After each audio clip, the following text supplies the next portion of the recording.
За өдрийн төргийн үзэгч сонсогчдоо Тэмүүл подкаст эхэлж байна. Бидний өнөөдрийн зочин дөнгөж сая ирээд ингээд сайхан яриагаа эхлүүлээд хөөрөлдөд яг одоо сууж байна. Ба бидний зочид бол одоо орон Сансар Окторгог сонирхогч группийн админ залуус байгаа. Инженер Батцэнгэл, инженер Баатарсөх урилга хүлээж авсанд баярлалаа. За баярлалаа. За яагаад ийм зочдыг одоо урьсан бэ гэдгийг манай зарим сонсогч үзэгчид мэдж байгаах. Бидний подкаст Монгол зөвлөлтийн хамтарсан эслэгийн 40 жил хүн төрөлхтөн сансарт ниссний түүхт одоо 60 жилийн ойд зориулагдж байгаа юм а. За тийм ч учраас бидний ярих сэдэв Сансар Окторготой холбоотой.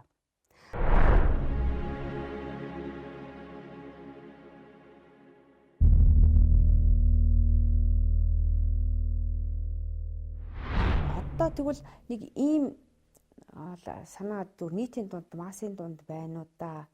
Ингээ иргэдийн дунд гэж бодоод байдгийг зүгээр ингээд асуугаад ялцчих хооронд за тэр сансар мансраа орхио юу амжиргаа ядуурласаа гараг багт гэх юм уу асуудал вэ шүү дээ. Тэр сансрын асуудлыг сансарт нь орхиоч сансрын юм яриад гэд одоо сүүлийн үед тэгж байжгаад амжиргаа сайжрахаар баяжхаараа сансраа ярья сансрынхаа юм хийя гэж болох уу юу?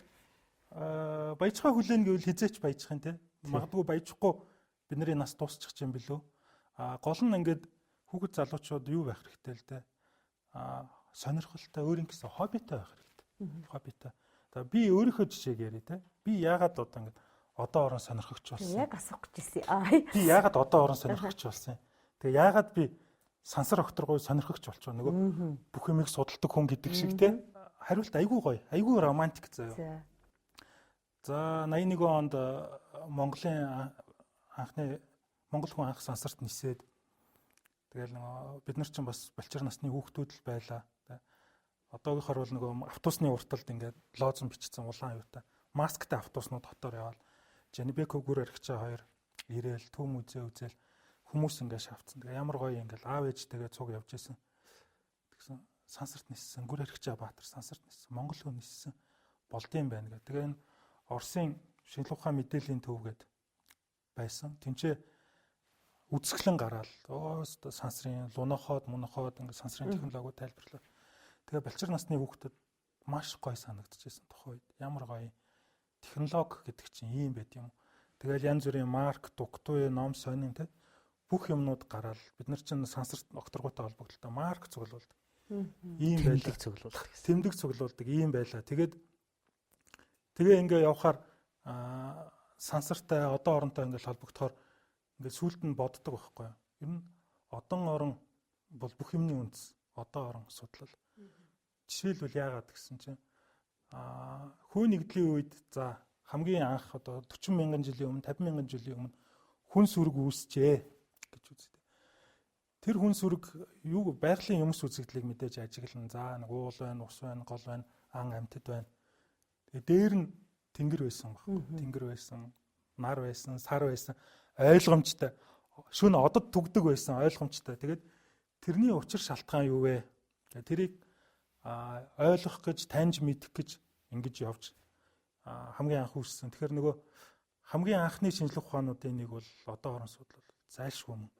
Тэгээд тэр дараа нь нөгөө нар сарны хөдөлгөөнөө харж байгаа тэр чинь нөгөө календар зохиож байгаа хүн төрөлхтөн. Түүхэн тэмдэглэгдсэн хамгийн анхны сурвалж бол Францын нутагт агууд олдсон хадны сүг зурган дээр 32 мянган жилийн өмнө гэж өнөөгөөс сарны календар, сарны хуанлыг хөтөлсөн байна. За тэрний дараа тэр юунаас Европоос дараа нь Африкаас олдсон юм амьтны ирүүний ясан дээр хийсэн сарны хуанлыг байна олдсон тийм. Тэр сарны хуанлыгаар яах гээд байгаа юм гэсэн чинь хүү нэгдлийн хүмүүс өөрийнхөө одоо нутгаас гарч одоо ингээ олон хоног 10 хоног 20 хоног анд явдаг байсан байгаа байхгүй.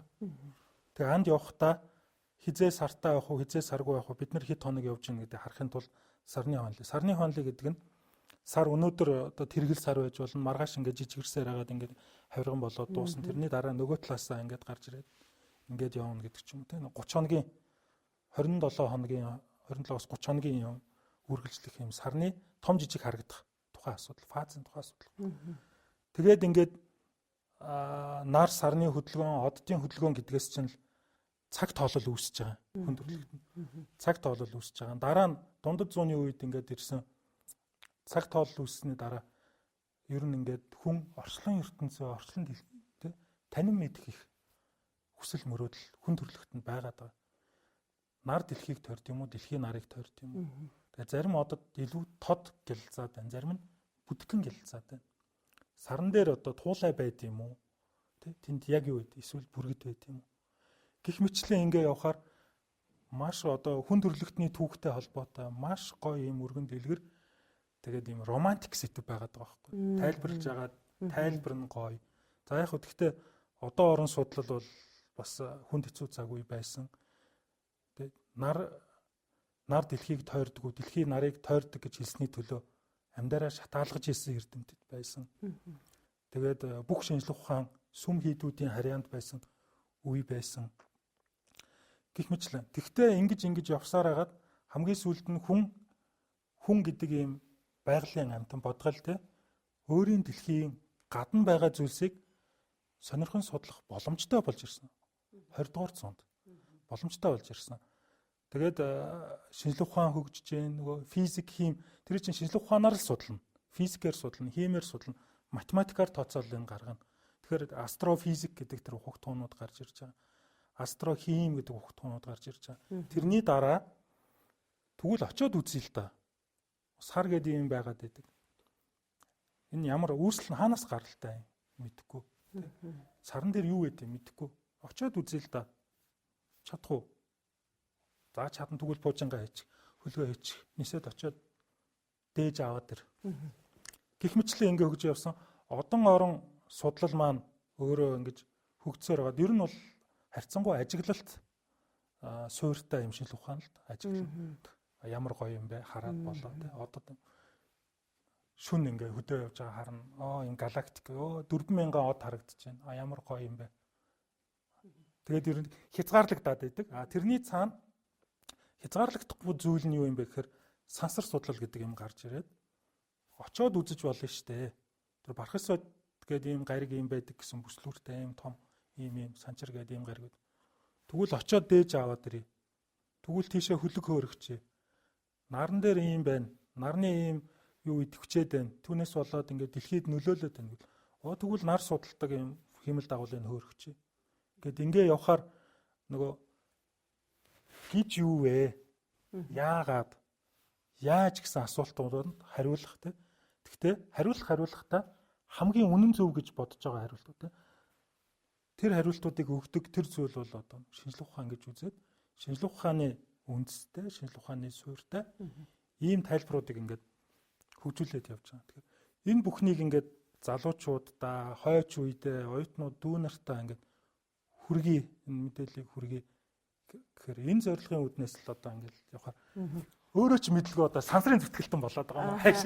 Одоо өөрөө чи ярьж байгаа хүний төлөвөөс ажиглалтаас эхэлсэн энэ шинжлэх ухааны энэ одоо судалгаа юм чинь сансрын орон зайг одоо судлаад одоо сансрын тэр тойрог юм чинь одоо ер нь хин нэг юм одоо их хөгжсөн хүчирхэгчүүдийн эрх мэдэлд очих гээд байна уу? Ер нь яах гээд байна гэдэг тийм нэг юм байна. Би зүгээр буруу ярьчих магадгүй шүү. Юу штэ.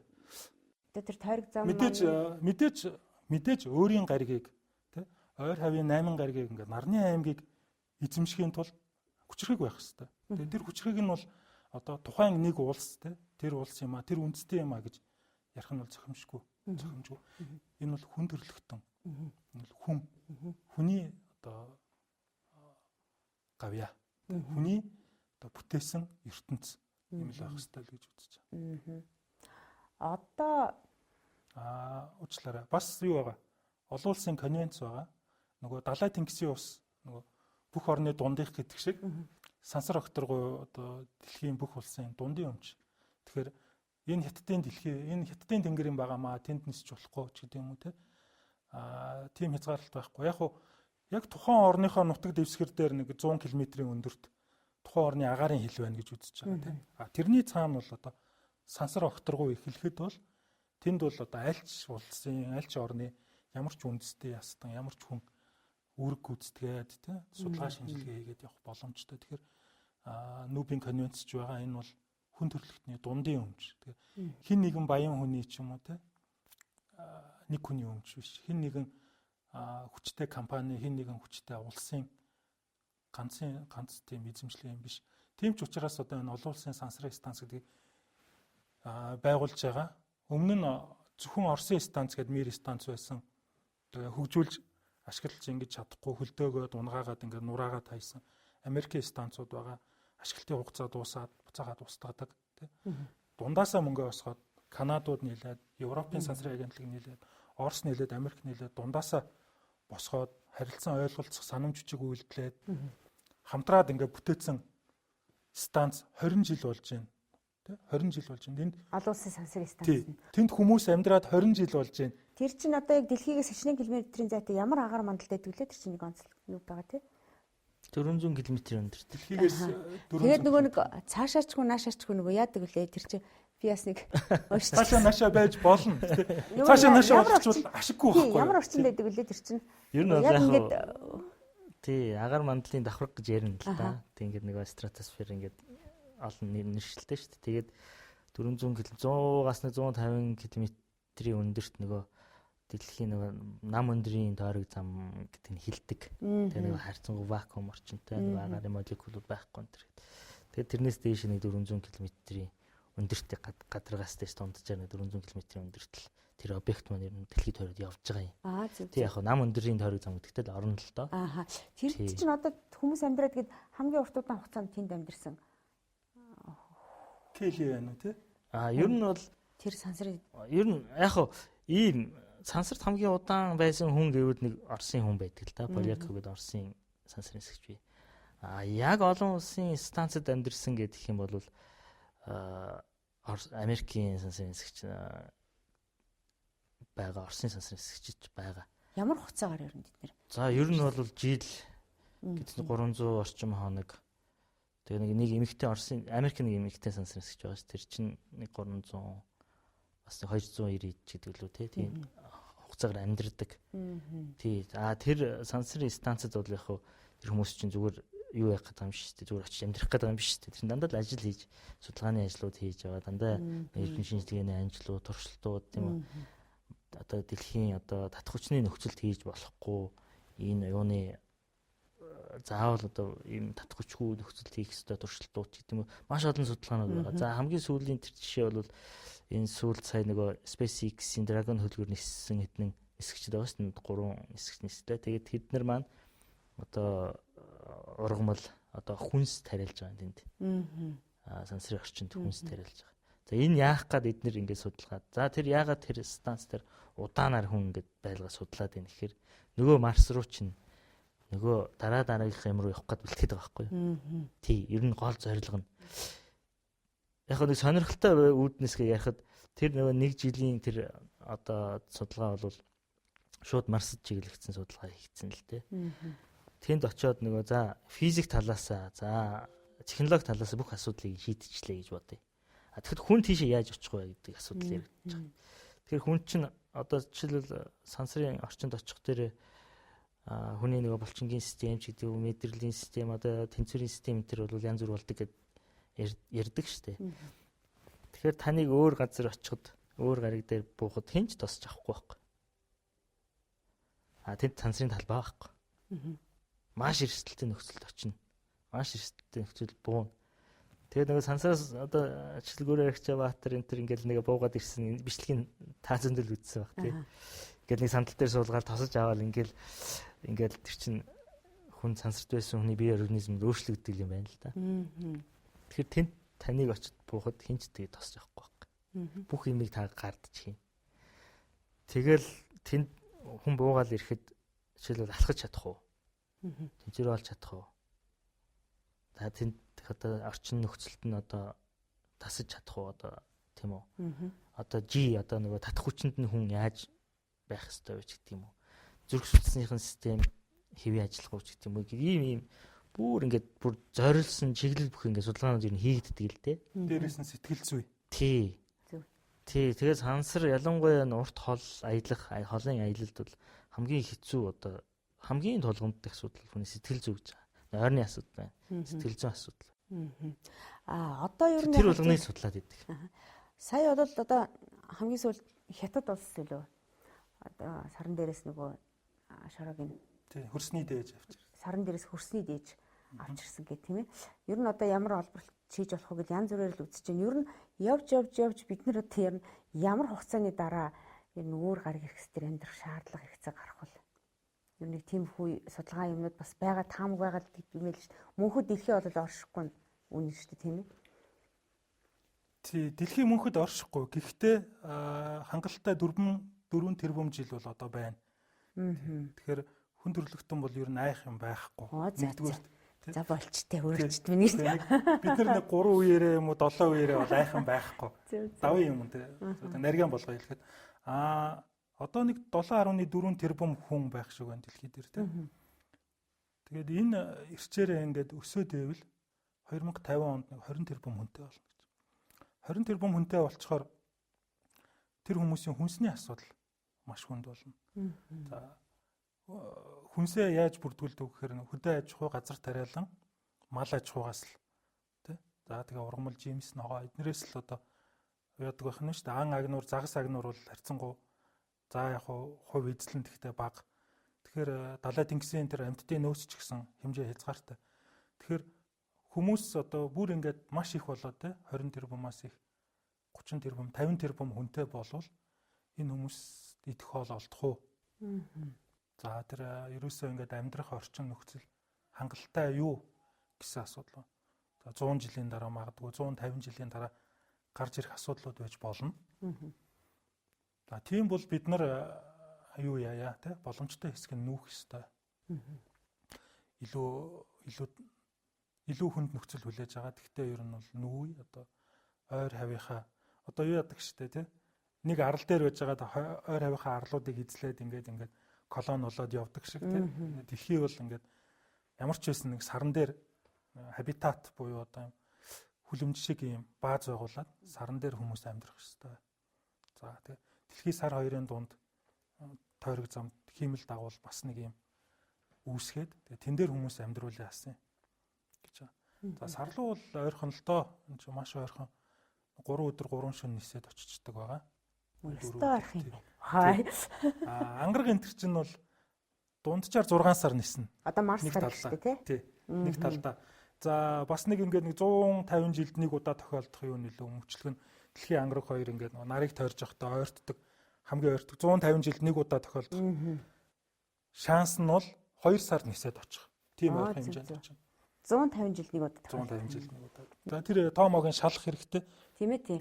Бид нар бас үзэгч сонсогчтой бид нар бол нөгөө сонирхч учраас сонирхлынхаа үүднээс олж авсан мэдээллүүдээ л одоо та бүхэндээ хуваалцаж байгаа юм шиг манай подкаст тийм ээ. Тэгээд за одоо онцгой нөхцөл байдал үүслээ бид нар ангараг руу яаралтай хүн нисэх хэрэгтэй гэдэг ингээ маргааш гараад нисгээд ингээ жишээ нь нисгвэл ангараг гариг нарны нөгөө талд явж байвал ангараг руу нисч очихын тулд 2 жил шаардлагатай. Тэгэхээр 6 сараас 2 жилийн асуудал яригадаад байгаа байхгүй юу? 6 сараас 2 жил.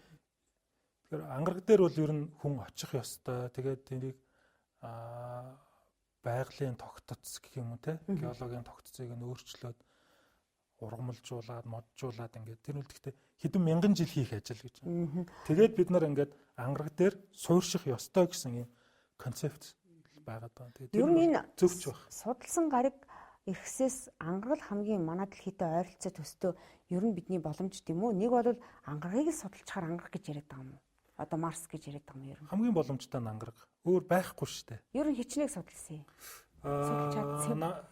Чадсан хангалттай судалсан. Тий 40 жилийн өмнө жишээ нь бууд дээр сугар дээр хүн төрлөختөн хиймэл дагвал хөлгүүд буулгасан байна. Тэгээд нөгөө хүн амьдрах аргагүй. Тийм гаригуд байна.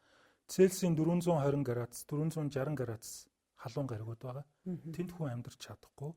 Хүний гараар бүтээгдсэн техник хэрэгслүүд хэдхэн минут болоод за хамгийн мундаг нь одоо 30 минут, 20-30 минут болоод хайлж байгаа, шатж байгаа, эвдэрж байгаа асуудлууд байдаг. Тэгэхээр тэр буд сугар хоёр дээр бол одоо уучлаарай тэр нь бол ойлгомжтой болсон. За ангараг бол дэлхийтэй хамгийн ойрхон сарыг стац бол хамгийн ойрхон.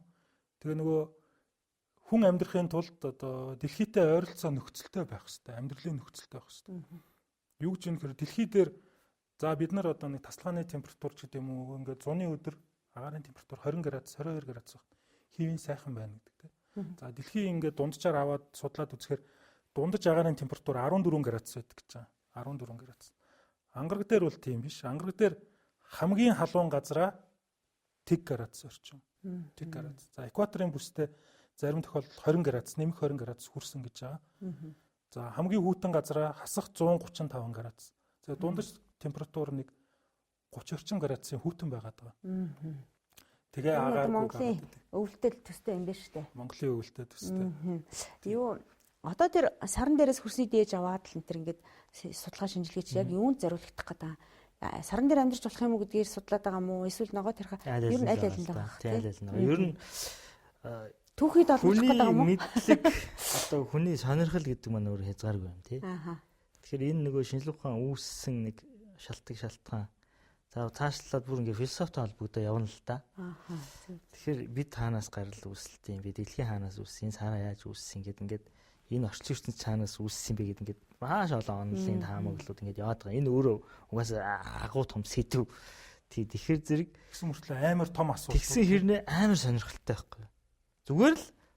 Зүгээр л сонирхлоо бодоод үзье. Бусад салбартай холбогдоод байна шүү дээ, тийм ээ. Ерөөсөө цэрэг зүгээр л очиход ер нь сонирн биз дээ. Тэр юунаас хөрс шороо нөгөө нацаг дэржин шилэг гэдэг чинь. Уул ус цэцэг мат чи юунаас бүтсэн бэ гэдэг чинь тэр үеийн үед хүн тийм зүгээр сонирхол байсан байхгүй.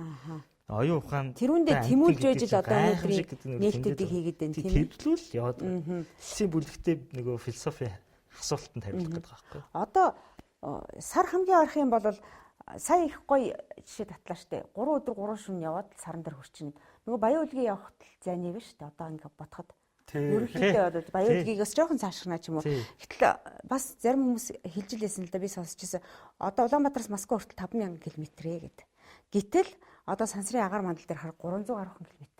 Өөрөөр хэлбэл одоо Сэлэнг аймаг баг хүрэхгүй шахвал ойрхон зайд штэ тийм ээ. Тэр зай агаар мандалдах юмыг ярихаар л асар хоол юм шиг ингээд орон зайны хувьд бол ингээд богинохон. Гэхдээ тэнд бол нөгөө уучраас ийм л юм. Зайны хувьд бол ийм харьцангуй ойлголт байхгүй энэ маань. Өөр харьцангуй ойлголт. За сар дэлхийн хоёр хоорондоо 300 гаруй мянган км зайтай. Дунджаар 300 тий 30-аас 380 ч юм. Нөгөө хурдан хөлгөөрөө явахаар тийм. Тэрлүүч очих нэг хурд гэж асар хурдан хөлгөөрөө явж. Асар хурдтай л явж байгаа байхгүй.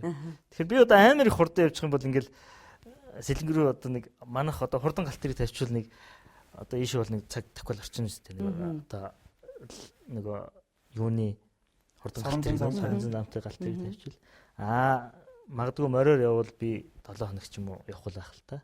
Яг тэрнтэй л адилхан зүйл. Энэ нөгөө хот гаригнууд чинь нэг хурд гэдэг юмар тэнд яаж өрөх вэ? Тэгэл нөгөө ярих нэг хэдлийн хурд мурд гэл бүр нөгөө физик ойлголт руу яваад орчин л доо. Тийм байна. Одоо орон гар гэрхсийг сонирхогч залуучуудын хувьд ер нь одоо дуран аваагаар мэдээж одоо энэ төр тандаж судалж харж илсэн баг.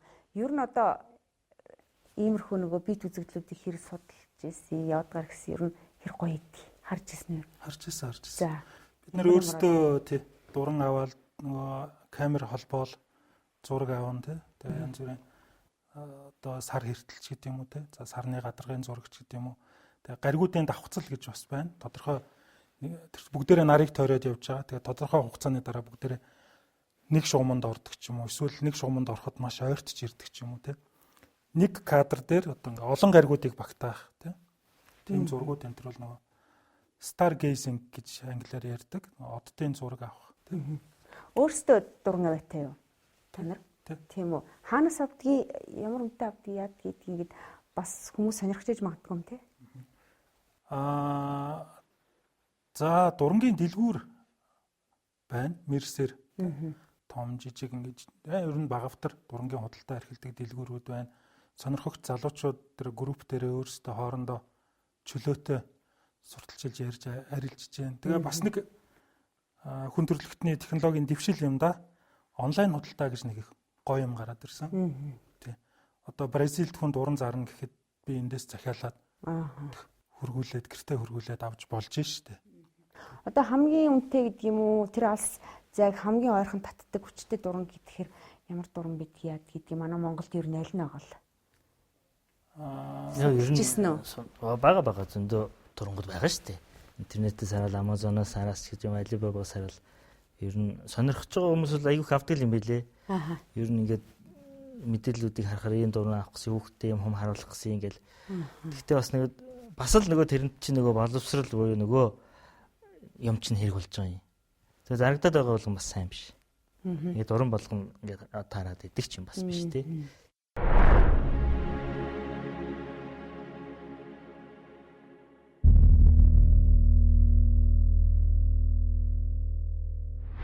За бидэнтэй хамт байгаа сонсогч үзэгчдтэй баярлалаа. Тэмүүл подкаст үргэлжилж байна. Бидний өнөөдрийн зочин одоо орон гариг эрхэс сонирхогчдын группийн админ инженер Батсангил, за мөн инженер Баатар Сүх нар байгаа юм аа. Тэгэхээр сая бид нар нөгөө дурангийн тухай ярьж байсан. Та нарт ер нь яг одоо од дуранддаг дуран байгаа юу? Сонирхогчдын. Тий, сонирхогчдын хувьд бол байгаа. Тий, дуран маань өөрөө бас дотор их олон янз тий. Том жижигээс ахуулаад нөгөө оптик үзүүлэлтээс хамаарат янз бүр байдаг. Тэгэхээр яг бид нар бас ивент хийгээд одоо группийн гишүүд бас нийлээд одоо 100 тулааны үйлрэлд бол нэг юм од ажиглах ч гэдэг юм уу.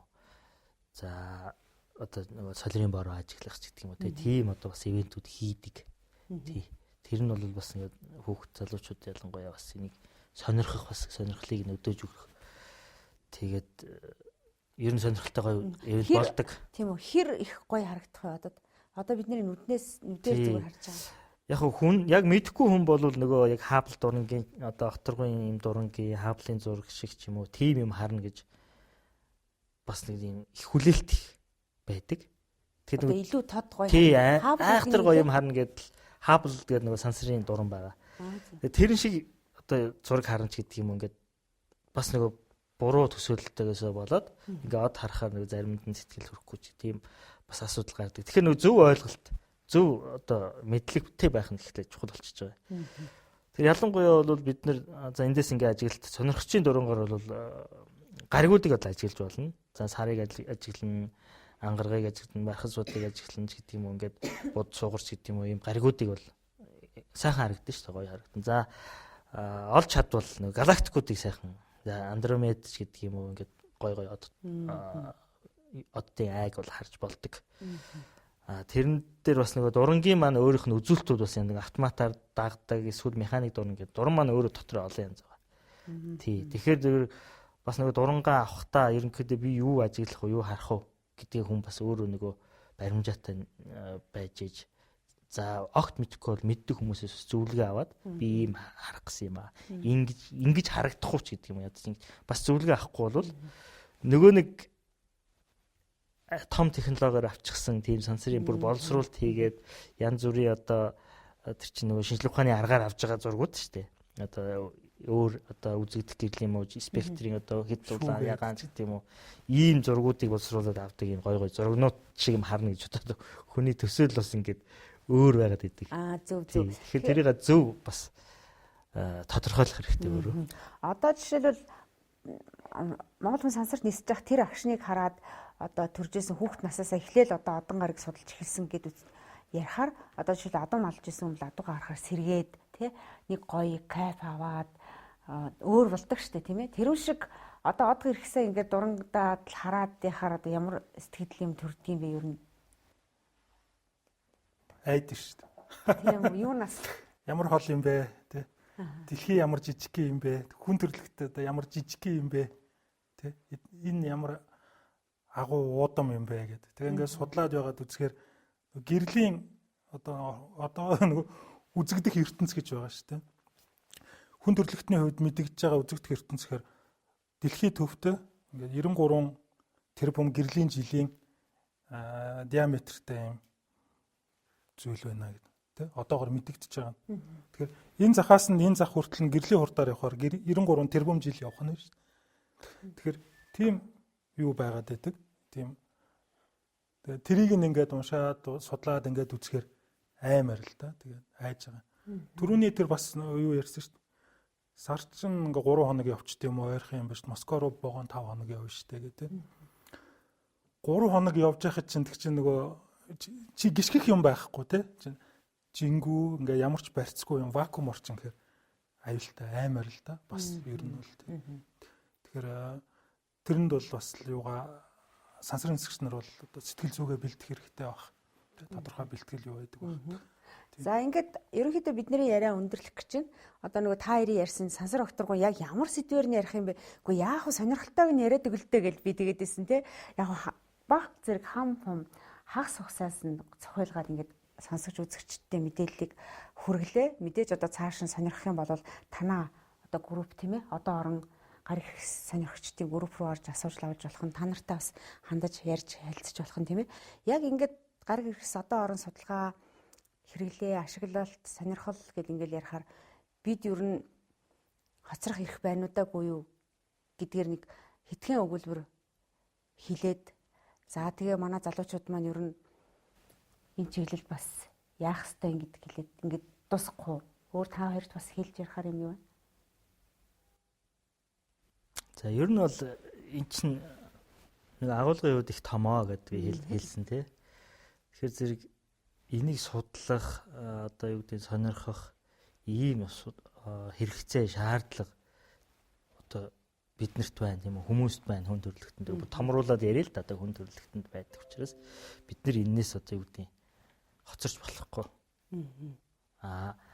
Хоёрдугаар тэгвэл энэ маань дагаад нөгөө хөгжлийг дандаа авч явж идэг.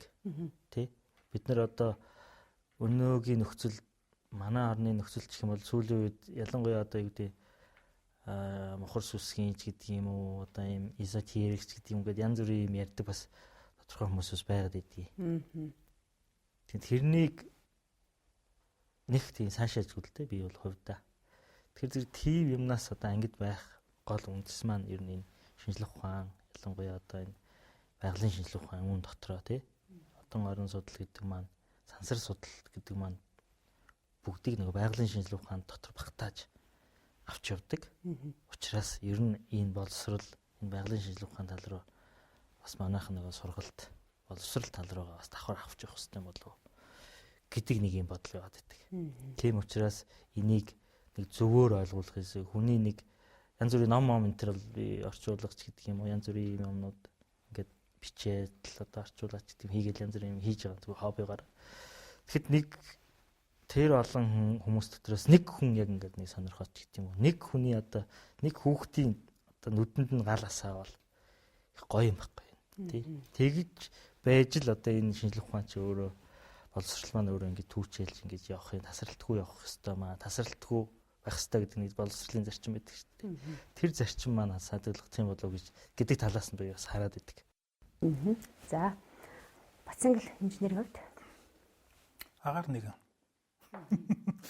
Тэ хилээд байгаа шүү дээ нөгөө бүгд одоо эрдэмтэн доктор те мундаг хүмүүс болох албагүй.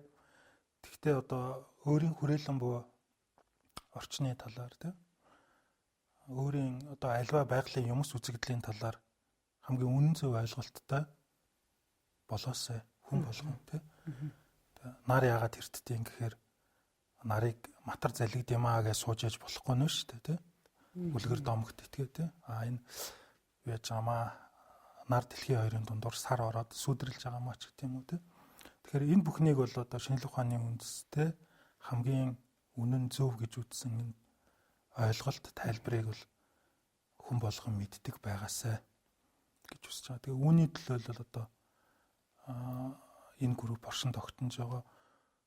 Өөрөө ингээд би амар мундаг бүгдийг мэддэг те. Ингээд ганцаараа юм байгаад аж болохгүй те. Залуу үедээ, хойч үедээ энэ эрдэм мэдлэгийг бол дамжуулах те, хуваалцах. Тэдэн роман ч гэсэн ингээд дараагийнхаа үедээ хүргэх энэ зорилгын үүднээс л одоо нөгөө түгээн дэлгэрүүлэх гэдэг байгаа шүү дээ. Сурталчлах, түгээн дэлгэрүүлэх зорилгоор л те. Одоо хобби болгоод хийж шүү дээ. За баярлалаа. За бидний ярилцлага энэ хүрээд өндөрлж байна. Нилээн бас цагийг авлаа. Гэхдээ ярих юм бол цаашид их олон одоо цагийг авахар их сайхан мэдээлэлүүд үлдсэн дараа магадгүй ингэ дахиад бас уулзаж ярилцах байхаа. За бидний өнөөдрийн зочин одон орон гариг эрхсийг сонирхогч группийн админ инженер Бацангал, инженер Баатар Сүх нар байлаа. За бидэнтэй хамтаасан сонсогч та бүхэндээ баярлалаа. Мөн үзэгчдтэй баярлалаа. Сэтгүүлч даваадлам ярилцлагыг хүргэлээ.